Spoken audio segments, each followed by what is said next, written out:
gentlemen, welcome to Ariel Helwani's MMA Show!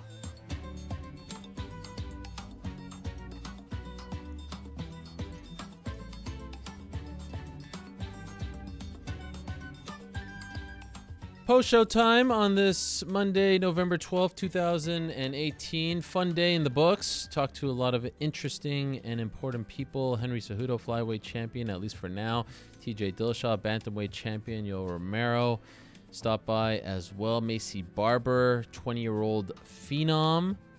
Royce Gracie, the man who started it all 25 years ago today, UFC 1. But no one more interesting, in my opinion, than Yair Rodriguez, who pulled off maybe the greatest knockout, the greatest finish in UFC history with 1 second remaining on Saturday night at the Pepsi Center in Denver, Colorado, at the UFC's 25th anniversary show. Wow, what a moment. So great to talk to Yair. So we have a lot to discuss on the post-show. Of course, it is the UFC's 25th birthday today on the program. We'll talk some memories. We'll talk about Saturday night. We'll talk about all that and more with the one and only York Ric, who joins me right now in studio. It's always good to have you here, Mr. York Ric. Thank you. Fun day, right? Yeah, exciting. Lots happen. Ended the perfect way, I feel. Other than the Skype screw-ups, you know.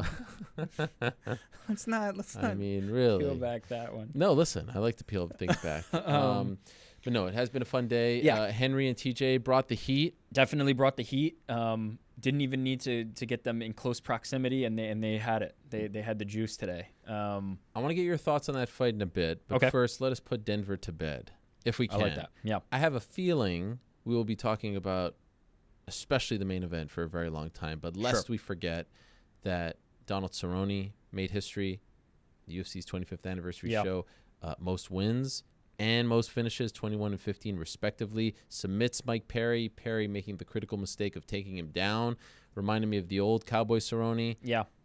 Off his back, on the ground, and I do believe, do we have the tape? No, we don't have the tape. See, if you were smart, you would have had the tape.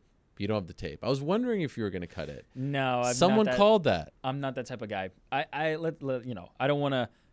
First of all, when it comes to betting, wagering, all that type of stuff, it's easy to be like, I got this one right, and then kind of shy away from getting them wrong. That's why we're kind of keeping track of the picks.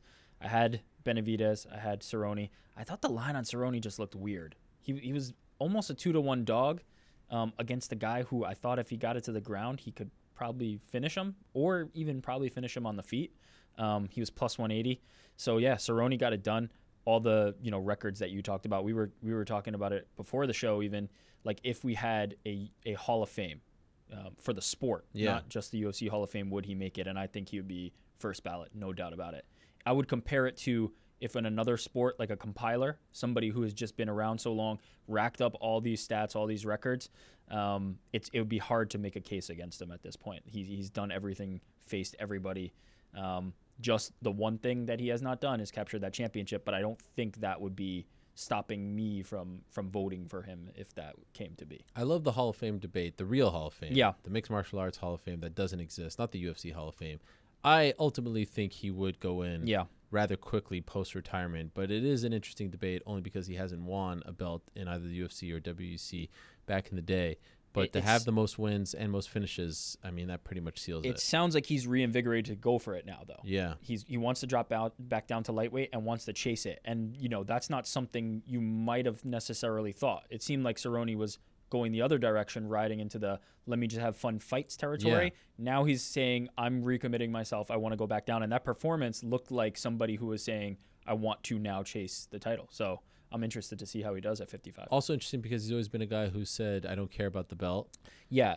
And, not that long ago, I feel like we were kind of talking about the end, right? The Leon Edwards fight, like he just was kind of looking old. I remember I saw him on Friday. I was like, oh no, Cerrone's got a beard. He's got long hair. Usually long hair Cerrone means like he didn't care. This camp, all signs were like he was filming a movie in Boston.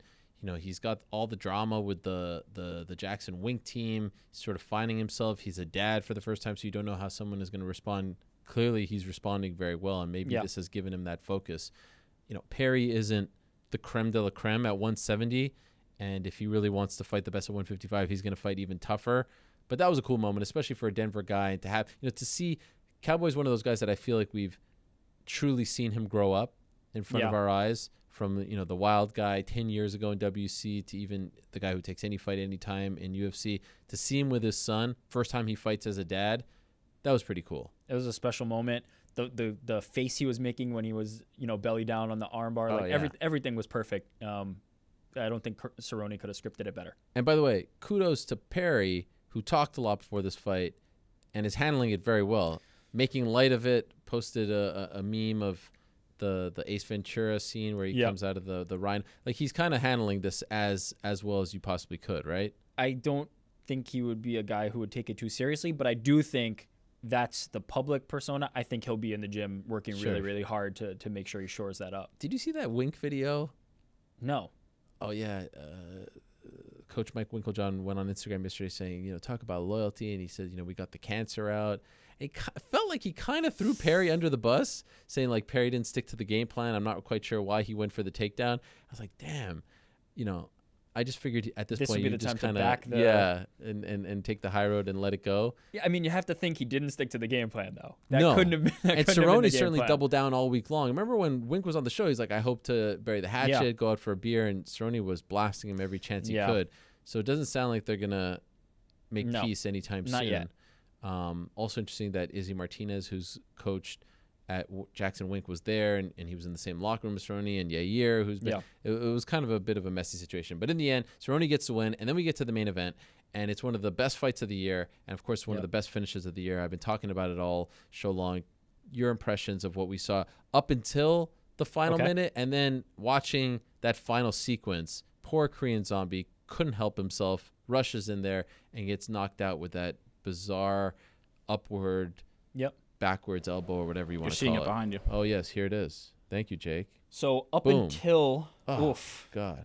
I mean, up until this moment, what I thought we saw was a clear top 10 guy beating a clear top 15 guy. I didn't make much more of it than that. I thought it was a great fight, but I thought it was kind of what I expected, which was I thought Korean Zombie was just a little bit better. Yair has some holes in his defensive game that he needs to shore up, and I thought we were looking at Korean Zombie cruising to a decision. Cruising's the wrong word because they both took some licks in this, but going pretty comfortably to a decision, and going to be a learning experience for Yair. And then in the last 10 seconds, he completely flipped that script and turned it into one of the best comebacks of the year, one of the best comebacks ever, one of the best knockouts ever. And I think it will push the hype train forward. I think he hit a little bit of a setback, and now will kind of continue his momentum. But for all intents and purposes, that was a fight that the Korean Zombie was going to win. Except for a Hail Mary like this, that was going to be a fight he was going to win. Are just like, what in the world just happened there? What a mistake, right? I feel for him. And it breaks your heart to hear him say, I'm embarrassed, I'm ashamed. But that was a mistake. It was a mistake, but that's the type of fighter he is. That's why that fight was so exciting, was that whatever Yair was throwing at him, he landed a spinning back elbow in that fight that would have crumpled like nearly everybody on the planet, and he took it. That style, that fighting style that Korean Zombie has led to this moment. It created this moment as much as Yair did. Not to take anything away from Yair, but it took both of them, and it took that style. It took him being aggressive in that moment to do it. And I don't think that his stock is much hurt by it. I think it's the type of fight where you can go, you know what, he was probably on his way to winning that fight, and still keep him near the top 10 and put on another fight like this in the near future. But Yair's stock huge, skyrockets. It goes from loss right to the win that you want as an MMA that fighter. Bubba O'Reilly, if you've ever been to a UFC show live, it's going to be in there next week. Yeah, instantly. I mean, it's up there with the Showtime kick, but in my opinion, it's better than the Showtime kick because that actually finished the fight on Saturday. Showtime didn't finish it. What's great about the Showtime kick is nobody remembers that now. It was, for all intents and purposes, that finished the fight. Nobody remembers that it didn't finish the fight. You see it in that package. Everybody goes, "Oh yeah, that's when he knocked out Benson Henderson." Yeah, you're right. They've rewritten history with that one. But I agree with you. 4:59 of the fifth round. This is hard to top. especially the 25th anniversary show. It's all kind of crazy. Like the Showtime kick was the final WC show, and this Yeah. one has its own special meaning to it as well, as far as the card is concerned. I'm trying my best to move away from the greatest of all time stuff every time, because it feels like every card it's greatest is Prisoners greatest. of the moment. Yeah. Yeah. But was this the greatest knockout of all time? This was the greatest knockout Yeah? of all time. The circumstances, the Yeah. fact that he was down on the cards, and we know for a fact he was down on the cards. We don't have to speculate. We saw the cards. The fact that it came at 4:59, the fact that it came in the manner it did, where they paused and reset and then decided, let's go all out for this last little bit. Everything about it, the 25th anniversary, everything about it leads me to believe that this was the greatest knockout of all time. So I pride myself on being an open book. I pride myself on being really honest with the public and not keeping any secrets. So I have a confession to make. Yes. And I feel like I've been living a lie, and it's been hard. Uh-oh, here we go. Unfortunately, Yes, Ariel. Let it out. I did not see it live. Wah, wah, wah, no. I fell asleep. The one event where you can't fall asleep. I actually was really impressed that I made it all the way up until the Cerrone Right. fight. Past the Cerrone fight. Yeah. Saw the walkouts. Saw a good portion of the first And round. now, the first round was I- so exciting. I What? fell asleep. It just put you to sleep, huh? I'll tell you what happened. And look, this is embarrassing. I'm not going to lie. It's embarrassing, but I feel like I need to make Yeah. this You need to public. make this right also. I said to myself, all right, it's very lonely in our little den area. Let me just go upstairs. Yes, my wife is sleeping, but at least there's someone next to me. You know, kids are nearby. I'll just watch it on the TV in the bedroom. Huge mistake. Such a mistake. Huge mistake. What a rookie move. Huge mistake. Second, I'm I went assuming to- everybody else is asleep as well. Yes, of course. It's the 1 the a.m. kids don't. Yes, no one's up at this hour. It's a crazy hour to be watching anything, if we're being honest. No, And- watching from bed, what a mistake. Now, set the scene. What was the previous location like? Where were we watching originally? I was in the den. You know, it's In a bright. chair? on a lazy couch. boy? Okay, on a couch, you're still in trouble there. Yes, you're still but it's risking not it. like under the covers. The lights are off. Oh man, you got under the volumes. covers. Oh yes, under the covers. Had my PJs on and everything. Brushed my teeth. I mean, I was ready to go. And I was like, oh, I'm just gonna watch the last fight. It's gonna be great. Boom, and then I'll go to sleep. And let me tell you, there is no worse feeling than waking up to those tweets and those texts and the reaction to that. Now, I will be honest. I went back and watched the whole thing. I've seen the knockout probably a gazillion times at this point, Yeah. but it's not the same live. No, it's not. And I feel you missed like- the moment. I feel like a doofus, a massive doofus. But I don't feel like you do, because No, I do. you made a conscious I decision. felt. You put on those PJs, you brush the listen. teeth, you get into the bed, you know what's happening Can I there. tell you something? I'm a father of 3. We just got a dog. Thanks for asking about how she's doing. My life is in turmoil right now. It's upside down. It is chaotic at Casa Helwani. On Saturday alone, I was standing outside for 3 hours, went from one soccer game to the next. By the way, loved it. It was a particularly How'd we cold do? day. Well, my younger son, Walter, doesn't score. Like, they don't keep score. Oh, But he's like a bulldog out there. Yeah. It's unbelievable. He is like running back on D. He is diving. It's great. My older son, where they do keep score, isn't taking to it as much, but is into it. Just, skill level not quite there. Got But it. we're working on it, and he gets it now. He gets the rules and whatnot. But I'm there watching both games in different locations, so I'm outside for 3 hours because it was practice as well. I was tired by the end of this the day. is all a recipe. You knew what was going to happen I was the so moment tired. you crawled under those And then covers. I wake up at like 4 a.m. and I see it, and I'm like, oh my God, I can't believe this. So then I tried to do the sly, like, in case you missed it, Yeah. here's what happened. At 4. Jake back there says he had a feeling, because I actually woke up to some tweets like, bro, where'd you go? I don't see any tweets. Did you fall asleep? Let me tell you something. If a big moment happened in MMA and it's around 1 a.m. and you don't hear from me, I'm sleeping. Yeah. I just want to let you know. I'm sleeping. And guess what? I don't apologize. I'm tired. Let this Wait be a a minute. lesson. Let this be a lesson to everyone out there. These events end too late. You started this out by saying how Yes. you're embarrassed, and now you're defiant. Yes. I told you. Let this be a lesson. You knew End what you were the doing. events earlier. The best moment in UFC history should be seen by the most amount of people possible. It was very late. It was very late. What time was it? 25-minute fight? Yeah, it was very late. It was way past 1. It was way past 1. How did you stay up? I was also struggling. I damn near fell asleep at like 8 o'clock. I wish you fell asleep. So you had somebody to commiserate Yes. with? No, this one I saw. I was up for the moment, and that fight woke me up. You see something like that, it's gonna get that adrenaline going. I felt so bad. But you know how I made it up to the people? You didn't get my tweets, but I gave you Yair in his first interview on this show. So I'd like to think that we're even. I'd say that we can call that. That's even, really what you for care. sure. You don't care about my tweets.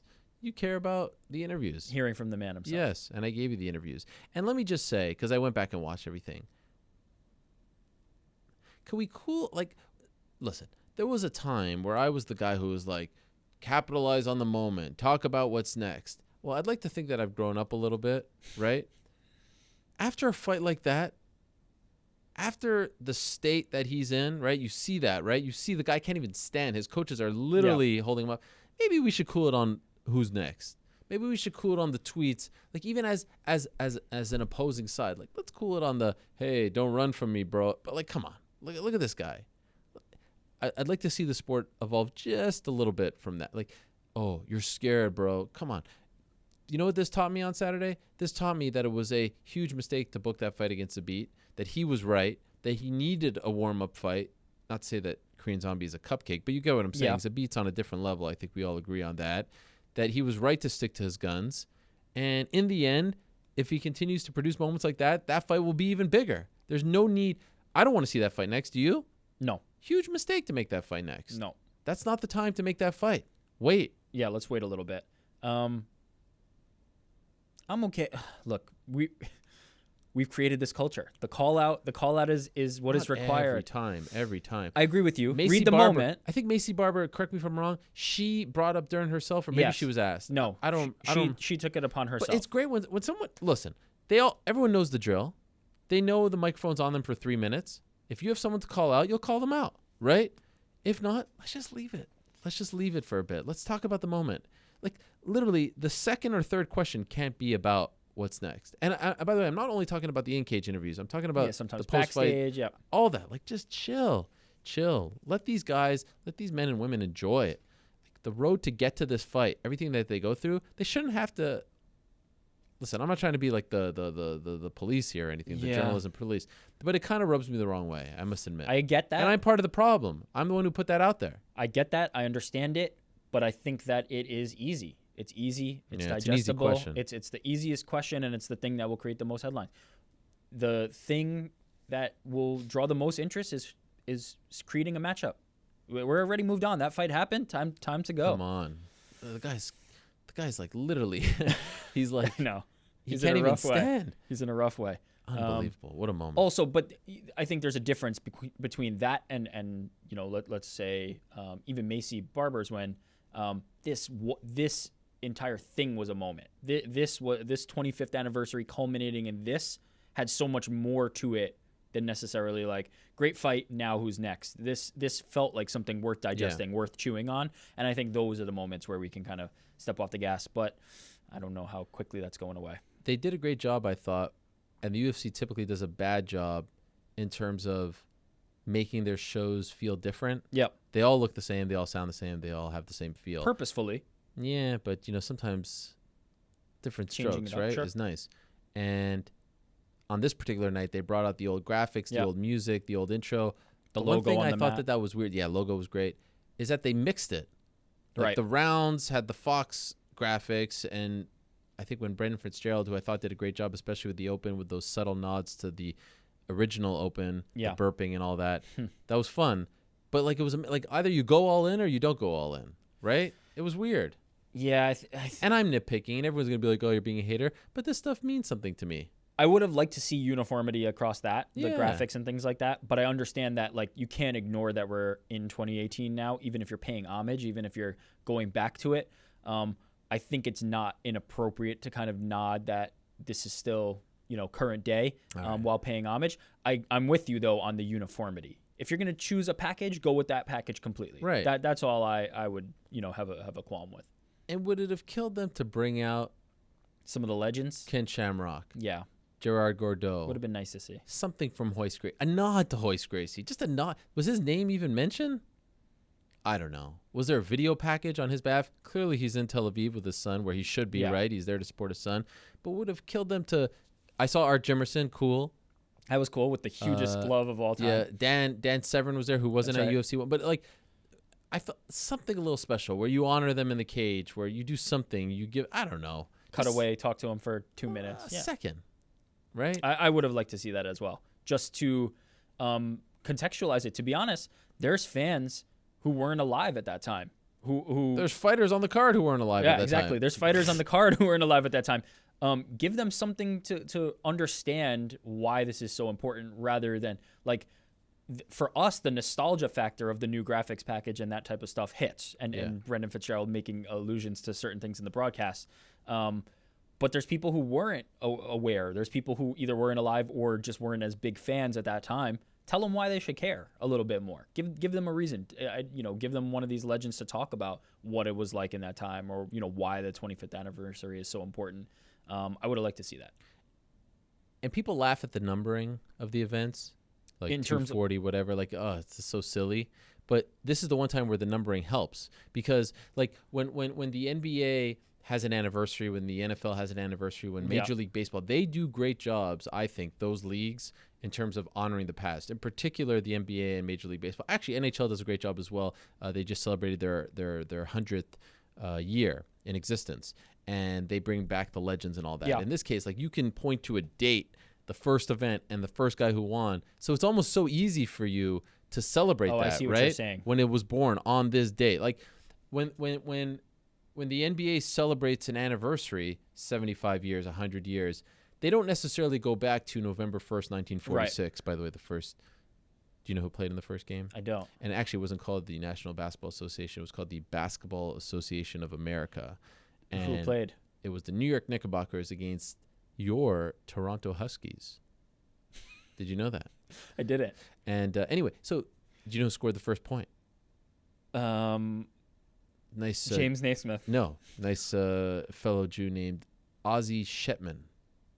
James Naismith invented the game. I know. A fellow Canadian, by the way. Did you know that? I did know that. Yeah. Anyway, they don't necessarily celebrate that. Right. That game isn't the important factor. I mentioned it, but like, it's more about the history. Here you have an actual date that you can celebrate. So I don't know. Again, am I nitpicking? Yes. But I think one thing that the sport can do better is, and it's not a long history, and this goes into the Hall of Fame stuff. Like, we need to do a better job now that we're getting a little older of honoring the past, honoring the founding fathers, honoring those who brought us to this point. And I think we're at least moving in that we're at least moving in that right direction. Maybe we can move a little bit faster, but we're moving in that direction. The fact that the UFC has their Hall of Fame, the fact that they did do this rebranding to pay homage to the past, that's progress. That's a step. I think we can just keep advancing it, and I think they will. How old were you on November 12th, 1993?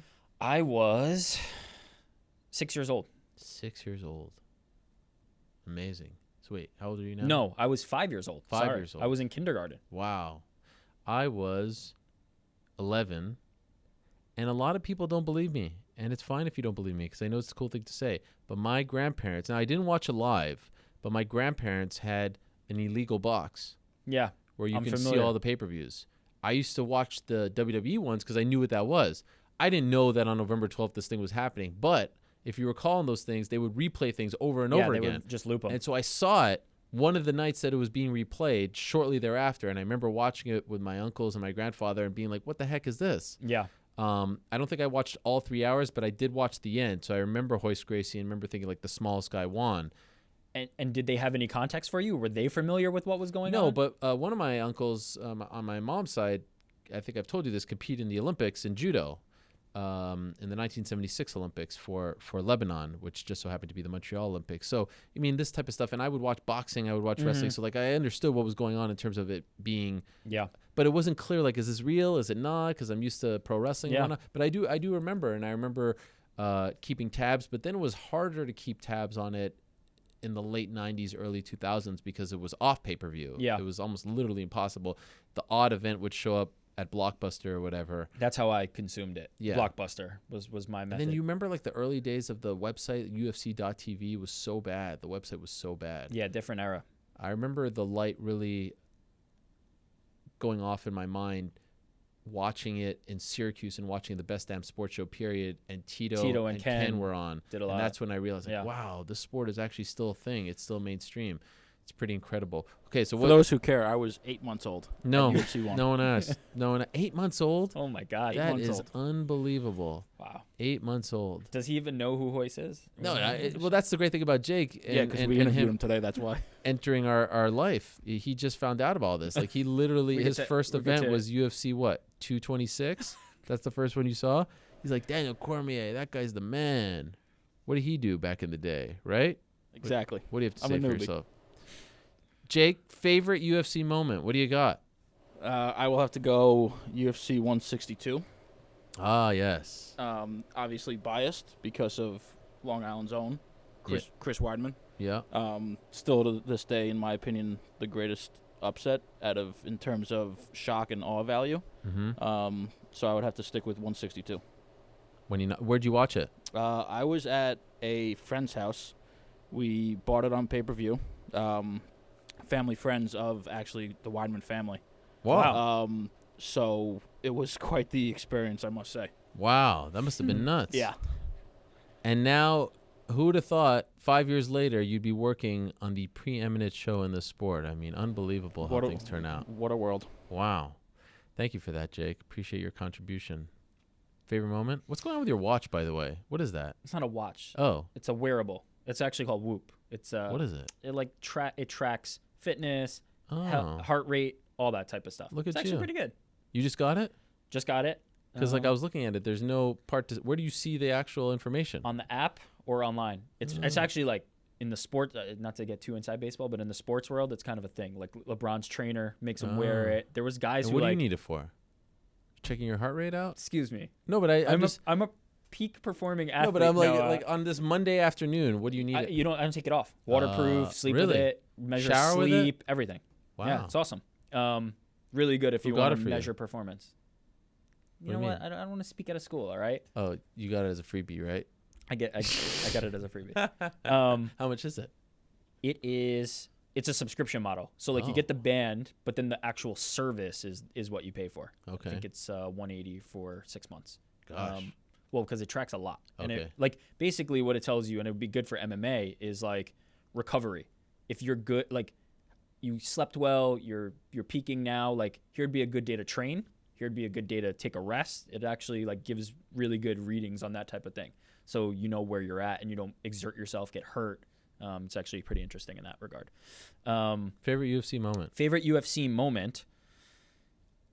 I have a few, but because I was there, UFC 101 held a really special place in my heart.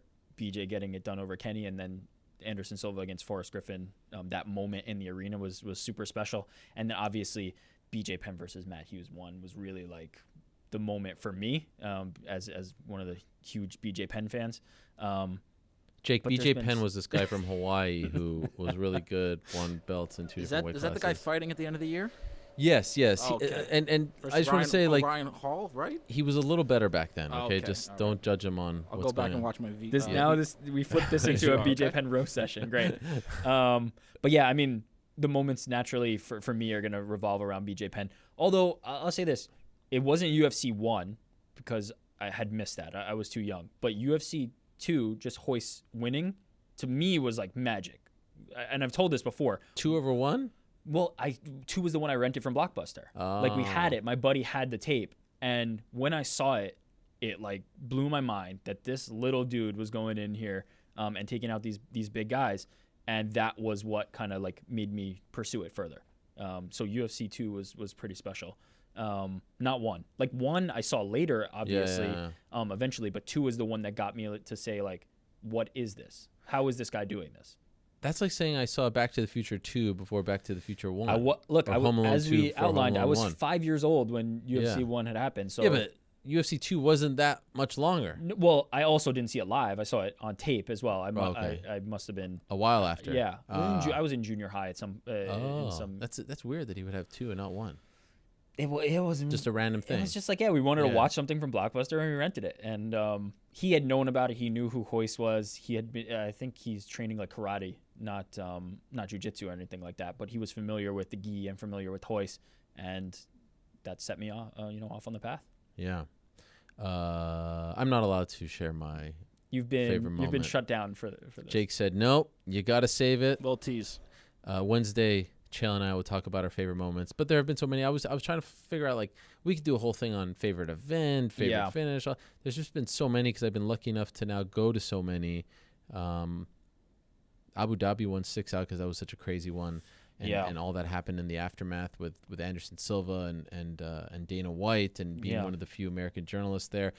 For me, the international events always stick out because it's so cool to go to Saitama, Abu Dhabi, like I said, Sydney, Melbourne, England, Dublin. It's been a pretty crazy experience to see the UFC in those different locations. Maybe not your favorite moment. What was your favorite event to cover? Like what? 112 was up there because it was so weird. I mean, it's not weird in a negative way, but just so foreign to be in Abu Dhabi. And then it being Wasn't it outdoors in like a sandstorm? Yeah. It was a makeshift thing that they built. Yeah. That was incredible. Japan, going to Japan for the first time for UFC 144 was incredible. UFC 129 in Toronto at the Rogers Center. Huge. How big that was, the most amount of people possible. 193 was cool too because it had more people, but the crowd was not as good. It was during the day. It was in Melbourne for Rousey home. It felt like a papered crowd as opposed to the Toronto crowd. Felt like a legit crowd that had paid and that were excited to see their guy George St. Pierre fight. UFC 127 sticks out in Sydney. That was a super loud crowd. That was BJ Penn versus John Fitch. It wasn't the greatest card of all time, but it was a very loud crowd. Mark Hunt winning was a very big deal. It was his first UFC win. So those are some that come to mind. Oh, and of course, the Dublin event might be the best ever, just in terms live of crowd emotion experience, and live crowd experience. Always covering events in Montreal have meant a lot. But yeah, the Dublin one was kind of nuts because you felt like you were witnessing something special. So UFC, 25 years young today, been a lot of fun. How cool is it to talk to Royce and his son? I mean, really put it, that puts it all into perspective. It's a new cycle the now. Evolution, quickly, I want to ask you about TJ Dillashaw versus Henry Cejudo. Sure. In the end, it's, Jake, I will take your 5 minutes. I will shine it up real nice. No, I'm kidding.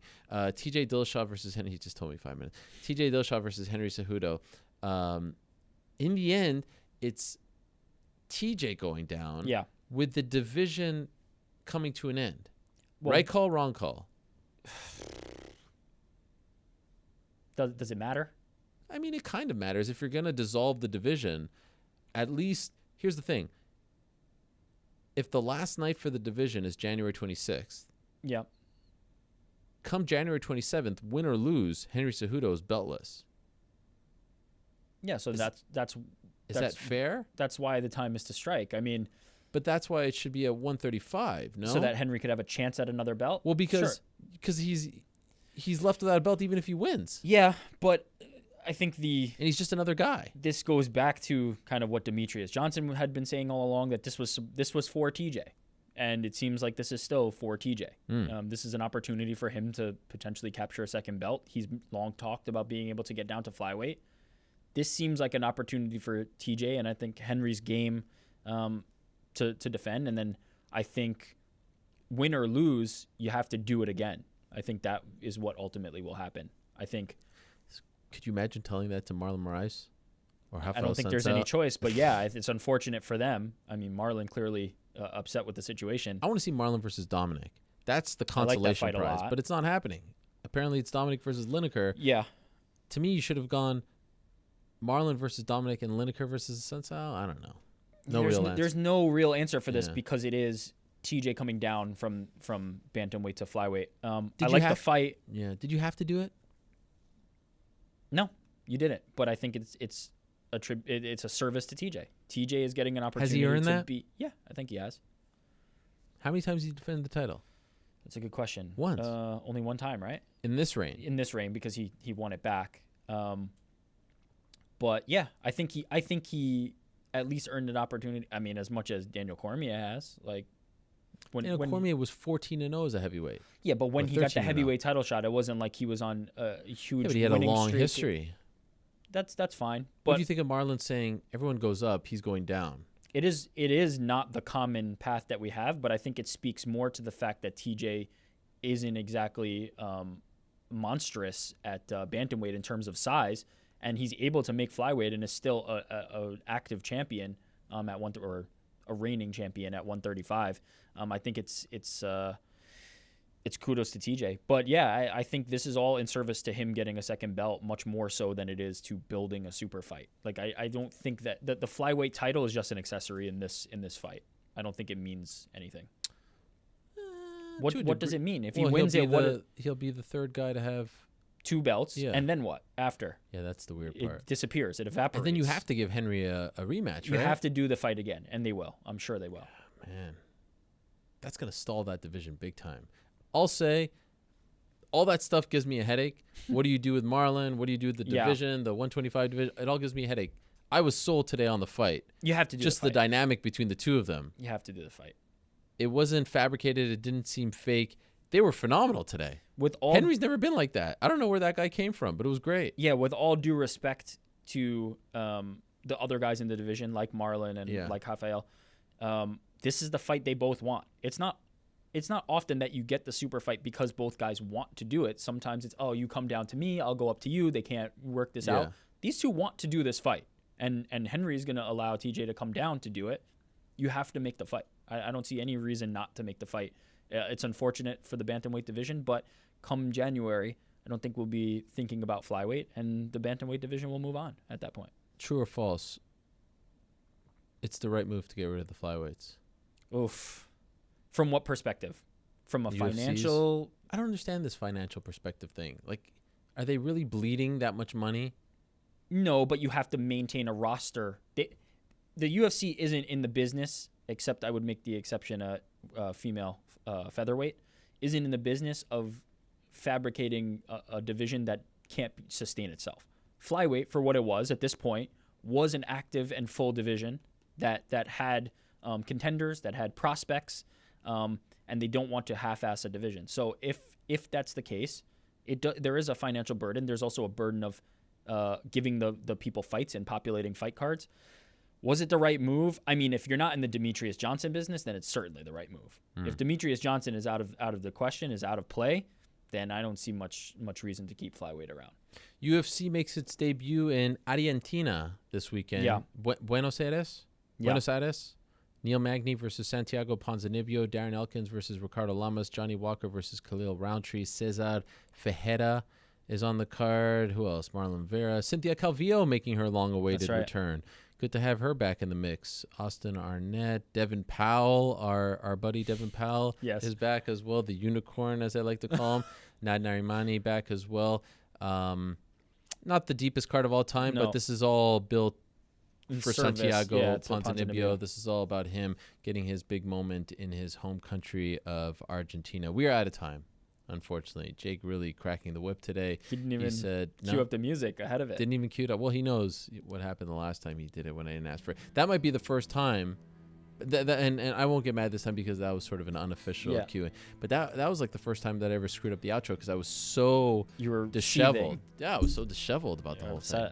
Yeah. I also want to say before we go, happy Veterans Day. Yes. To all the veterans out there, including your dad. My father, Air Force.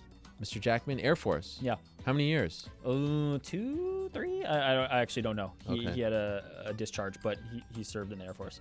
So happy Veterans Day to all the veterans, and also want to wish the best to everyone in California. Very hard week for the people out in California, Thousand Oaks, and everyone who has been dealing with the wildfires there. Unbelievable what's been going on. So hopefully they're able to contain that, and it ends up getting a lot better very soon. Because that is scary stuff. All right. It has been a fun day.